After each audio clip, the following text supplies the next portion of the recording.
With us now to talk more about the humanitarian crisis is Krish O'Mara Vignarajah. She's president and CEO of the Lutheran Immigration and Refugee Service. Krish, thank you for being with us on this day. You know, and Adrian was telling us about how just the area of Chicago has seen more than 20,000 migrants since last year. More than 130,000 migrants have arrived in New York City. Thousands have also been to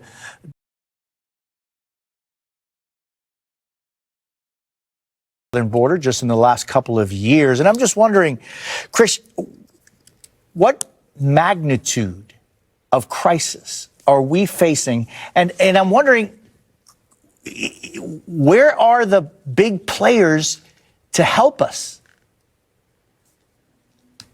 Yeah, so Jose, on today, I just want to say I am thankful for your longstanding willingness to give voice to the voiceless and to really call out what is a lack of smart, sensible immigration policies. And the question you ask is an important one, because what we are seeing in many ways is unprecedented. And it is because of the failure of so many to act. Particularly our political leaders.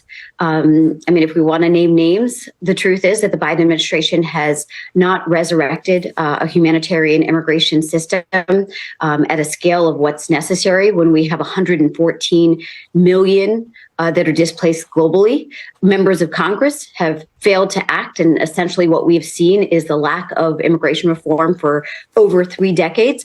And what it's meant is that it has been left to activists, community organizers, as you saw in the video you showed, people who have limited means, but what they have is empathy. And they understand that the people who are fleeing for their lives and seeking safety on U.S. shores, they're doing so because they are facing violence, drug cartels, persecution, poverty, climate crisis. And they are hoping that the U.S. will do what we've done for decades, which is provided refuge.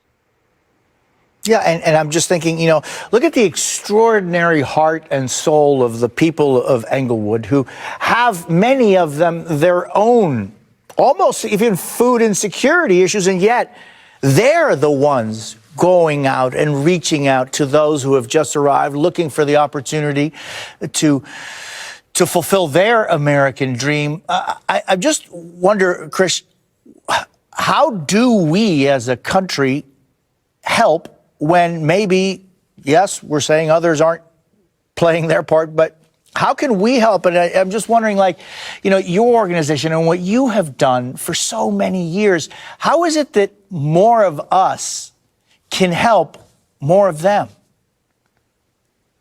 I appreciate the question, as we're actually about to celebrate our 85th anniversary.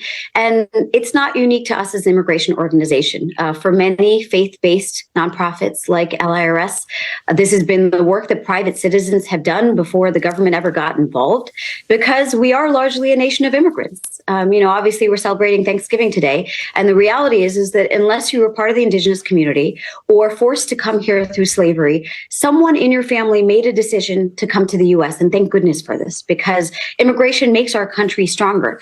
But we can't have the disorder we're seeing, whether it's at the southern border or cities like Chicago and New York City, because immigration is a federal issue, which just means we need to have a national response. And what I see when I go across the country is citizens who are saying, what can we do to help? They want to step in when they meet an immigrant. I think there's an empathy where they understand why parents are doing what any parent would do, which is try to provide a better life for their kids.